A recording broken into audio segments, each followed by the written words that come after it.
यहाँ पे आते हुए छवि आप साफ देख सकते हैं। यहाँ पे वो नजर आ रहे हैं, नजर आ रहे हैं, देख रहे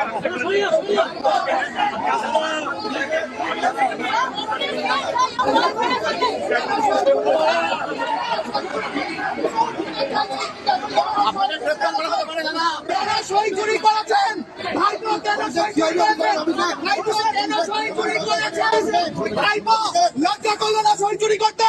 ভাইপো অভিষেক বেরিয়েছে, লজ্জা করলো না সই চুরি করতে। দিনের বন্ধ থেকে গেছে। ভাইপো এদিকে তাকান, ভাইপো এদিকে তাকান। বারবার সিআইডি হাজিরা কেন এড়ালেন? বারবার সিআইডি হাজিরা কেন এড়ালেন? বারবার সিআইডি হাজিরা কেন এড়ালেন?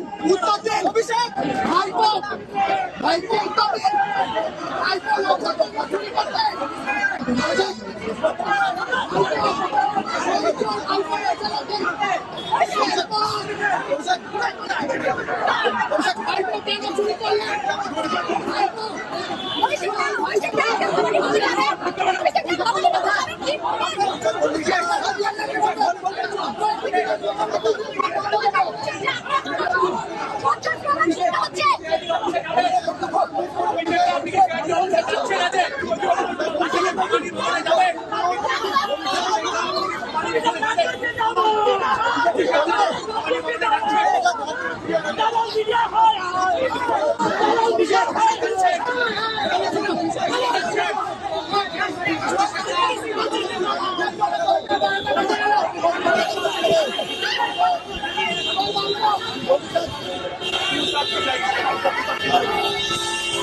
জয় হিন্দ বন্ধুরা, আমি দীপঙ্কর মন্ডল, আপনারা দেখছেন নবান্ন নিমন্ত্রণ। আপনাদের সবাইকে স্বাগত। বন্ধুরা, অভিষেক ব্যানার্জিকে তো আপনারা সবাই চেনেন। বিভিন্ন রকমের অভিযোগ রয়েছে, চাকরি চুরি, কয়লা চুরি, সোনা চুরি, বালি চুরি, পাথর চুরি।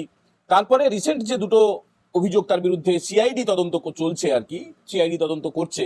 পরপর 3বার তাকে সমন পাঠানো হয়েছিল সই চুরি, লেটেস্ট, এটা হচ্ছে লেটেস্ট। আরো তার বিরুদ্ধে অন্যান্য যে ডাকাতি, চুরি ইত্যাদি ইত্যাদি যা রয়েছে। তো সই চুরির অভিযোগে তাকে সিআইডি 3বার তলব করেছিল। ক্রিমিনাল ইনভেস্টিগেটিভ ডিপার্টমেন্ট প্রত্যেকটা রাজ্যেই থাকে, পশ্চিমবঙ্গেও রয়েছে। মানে এরা একদম খুব পেশাদার একটা গোয়েন্দা সংস্থা, রাজ্যের গোয়েন্দা সংস্থা। তো 3বারই ভাইপো যায়নি। ভাইপো গিয়েছিল ইন্ডি জোটের বৈঠকে, সেখানে যোগ দিয়েছিল পিসির সঙ্গে, এবং তারপরে রাহুল গান্ধীর সঙ্গে সে বৈঠক করেছে। এবং একটা জোট ঘোট হোক আর মার্চ করা হোক, কিছু একটা চলছে, যেটা এখনো পর্যন্ত ঘোষণা করা হয়নি। তবে রাহুল গান্ধীর সঙ্গে তার একটা ছবি তৃণমূল কংগ্রেসের যে ওয়েবসাইট রয়েছে, যে সোশ্যাল মিডিয়া হ্যান্ডেল রয়েছে, সেখানে পোস্ট করা হয়েছে। এবং এই ভাইপো কিন্তু, আপনারা অনেকে জানেন কিনা জানি না, চার্টার্ড ফ্লাইটে যাতায়াত করেন। চার্টার্ড ফ্লাইট মানে ব্যাপারটা হচ্ছে, মানে ধরুন আপনারা সারা জীবনে কয়েকবার যারা বাইরে যাই আর কি, বিভিন্ন শহরে যাই, বিভিন্ন কাজে যাই, বা কেউ বেড়াতে যাই, দেখেছেন ফ্লাইটের ভেতরে একটা টিকিট আমরা কাটি, বা আমাদের পরিবারের লোকেদের জন্য টিকিট কাটি। আর ভাইপোর যে টিকিটটা কাটা হয়, সেটা গোটা ফ্লাইটের সমস্ত সিট বুক করে নেওয়া হয়। মানে ভালো করে বুঝুন, আরেকবার বলছি, চার্টার্ড ফ্লাইট মানে হচ্ছে গোটা ফ্লাইটের মালিকানা তার, গোটা ফ্লাইটে। মানে 200, 500, 600, 800 যত আসনই থাকুক না কেন, যত জনের জন্যই সিট বরাদ্দ থাক না কেন, সে ফার্স্ট ক্লাস হতে পারে, ইকোনমি ক্লাস হতে পারে, সমস্ত গোটা বিমানটা একজন লোকের। সেটা হচ্ছে এই ভাইপো। ভাইপো যখন দিল্লি যায়, ভাইপো যখন দুবাই যায়, ভাইপো যেখানেই যাক, আমেরিকা যাক, যেখানেই যাক, বা দিল্লি থেকে ফিরুক, এই যে দিল্লি থেকে ভাইপো ফিরলো কলকাতায়, যে কথাগুলো আপনারা শুনলেন, এগুলো তো সোনারি ছিল, এগুলো আনএক্সপেক্টেড একদমই নয়, অত্যন্ত প্রত্যাশিত।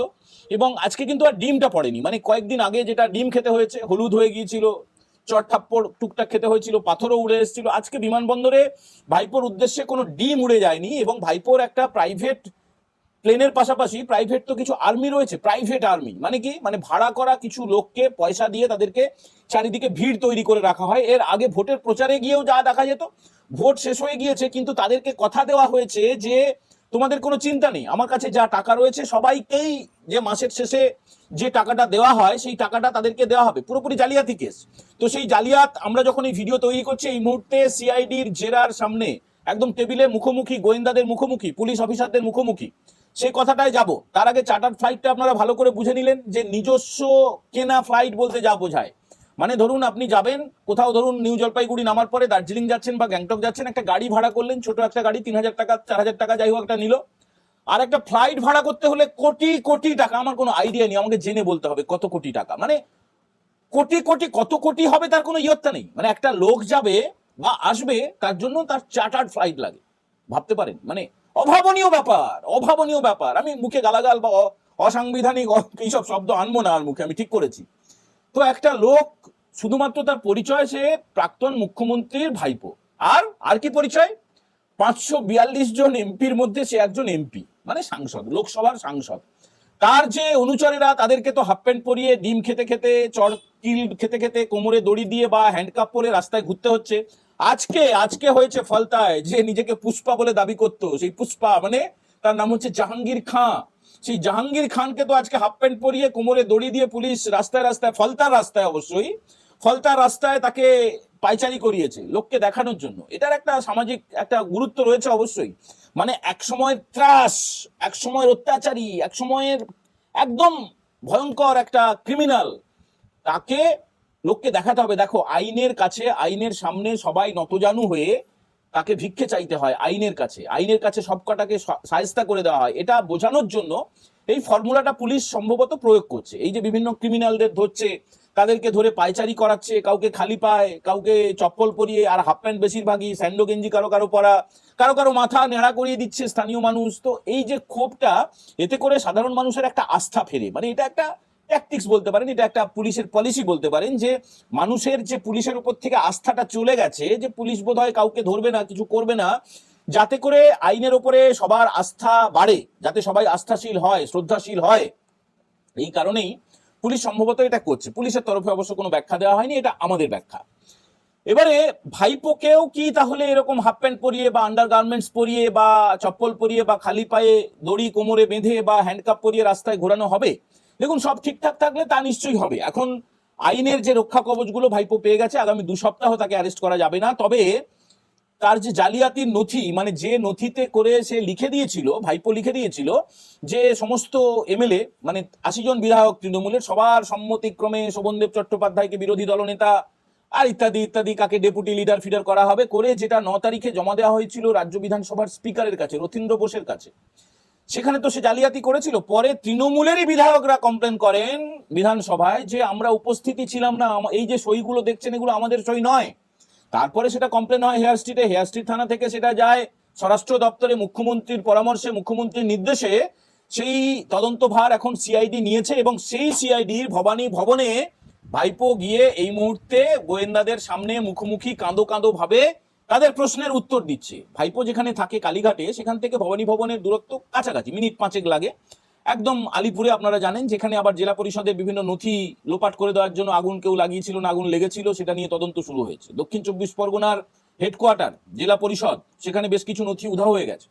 তো এবারে ভাইপোর বিরুদ্ধে কিন্তু একটা সিআইডি তদন্ত না, আর একটা সিআইডি তদন্ত শুরু হয়ে গেছে। মানে শুধুমাত্র সই জাল, যে জালের জন্য যে কেসে এই মুহূর্তে ভাইপো, আমরা যখন এই ভিডিওটা তৈরি করছি, বিমানবন্দর থেকে বেরিয়ে সে প্রথমে বাড়িতে এসেছিল, তারপরে প্রয়োজনীয় কাগজপত্র নিয়ে হোক বা একটু ফ্রেশ ট্রেশ হয়ে হোক, সে তো একদম রাস্তায় যখন যাচ্ছিল সে একদম সিনেমার মতো, তার সিকিউরিটিরা এরপর থেকে নিশ্চয়ই কলকাতা পুলিশ এটা নজর রাখবে, ট্রাফিক পুলিশ নিশ্চয়ই নজর রাখবে। এইভাবে তো যাওয়া যায় না, মানে আমি আপনি গাড়িতে যাবো আর তার বাইরে কাউকে এভাবে দাঁড় করিয়ে রাখবো, কে তুমি লাটের বাট, যে তোমার ওইভাবে গেটের সামনে 2টো করে সিকিউরিটি দাঁড়িয়ে থাকবে।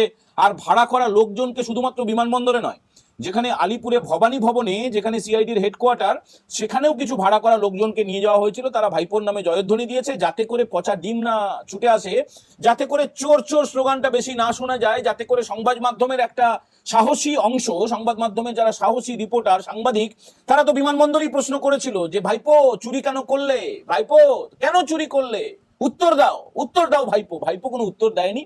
চুপচাপ মুখটা কাঁচুমাচু করে, মুখটা একদম লাল হয়ে গিয়েছিল। একটা লালটুস ছেলে, বিরাট পয়সা থাকলে খাওয়া দাওয়া পোশাক আশাক তাদের তো অন্যরকম হয়, তখন তাদের স্কিনের কালারটাই চেঞ্জ হয়ে যায়। তো সে তারপরে কোনো রকমে পালিয়ে গিয়েছিল, পালিয়ে এসে বিমানবন্দর থেকে, কলকাতা এয়ারপোর্ট থেকে কালীঘাটে তার বাড়িতে যায়, এবং কালীঘাটের বাড়ি থেকে হাইকোর্ট বলে দিয়েছিল যে সন্ধ্যে 6টার মধ্যে তাকে ভবানী ভবনে জেরার মুখোমুখি হতেই হবে। হাইকোর্টের নির্দেশ।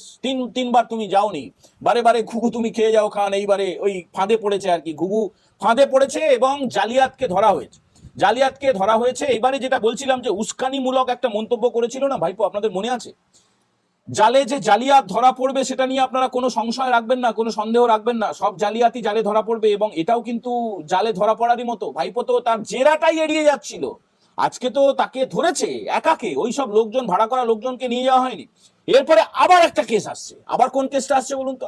যেটা ওই যে ডিজে বাজাবো, কার বাবার ক্ষমতা আছে দেখে নেবো, তারপরে আপনার ফলতায় জাহাঙ্গীর বলেছিল, মানে যে জাহাঙ্গীরকে এখন আন্ডারগার্মেন্টস পরিয়ে হাঁটানো হচ্ছে, জাহাঙ্গীর বলেছিল শ্মশান করে দিতে, আমি ভোটের রেজাল্ট বেরোনোর পরে মানে চৌঠামের পরে এখানে শ্মশান করে দেবো, বেশ কিছু লোক হার্ট অ্যাটাক হয়ে মারা যাবে, তাদেরকে পোড়ানোর ব্যবস্থা করতে হবে। ডাইরেক্ট থ্রেট, কবর বলেনি কিন্তু।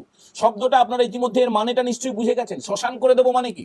শ্মশান শুধুমাত্র হিন্দুদেরই হয়, মুসলিমদের তো হয় না। তার মানে কি মুসলিমদের বাদ দিয়ে শুধুমাত্র হিন্দুদের পেটাবো, পিটিয়ে সেই শ্মশানে তাদেরকে চিতা জ্বালিয়ে দেবো, এই কথাটাই তিনি বলেছেন। এবং এটার বিরুদ্ধেই একটা এফআইআর হয়েছে বিধাননগরে।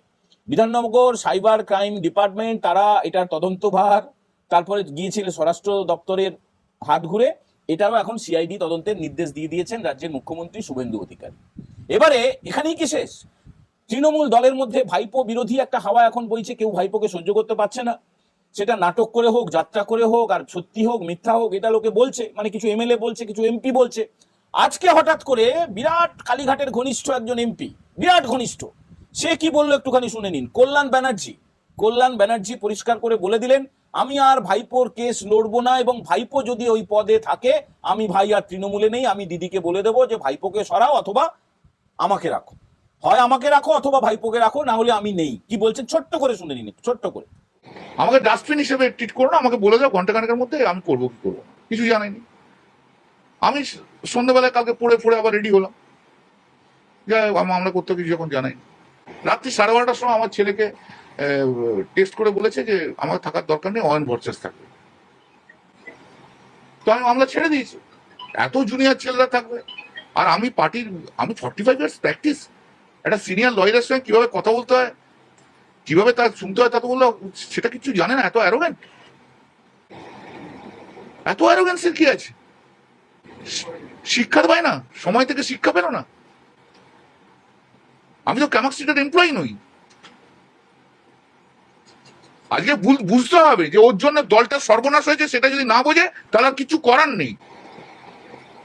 ওর অ্যাটিটিউড, ওর অ্যারোগেন্স, ও আমি হচ্ছে পশ্চিমবাংলার নাম্বার 1 সৎ পলিটিশিয়ান, আমি বলে দিলাম।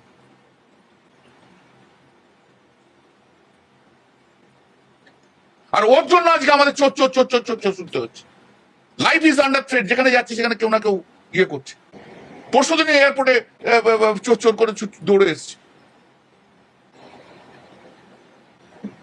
দিদি অভিষেককে নিয়ে চলো, আমাকে দরকার নেই। আর অভিষেককে বাদ দিয়ে দিদি চলে যদি, আমি দিদির পাশে আছি। বন্ধুরা শুনলেন তো কল্যাণ ব্যানার্জি কি বললেন। তিনি দাবি করলেন যে পশ্চিমবঙ্গের মধ্যে তিনি সবচেয়ে বেশি সৎ।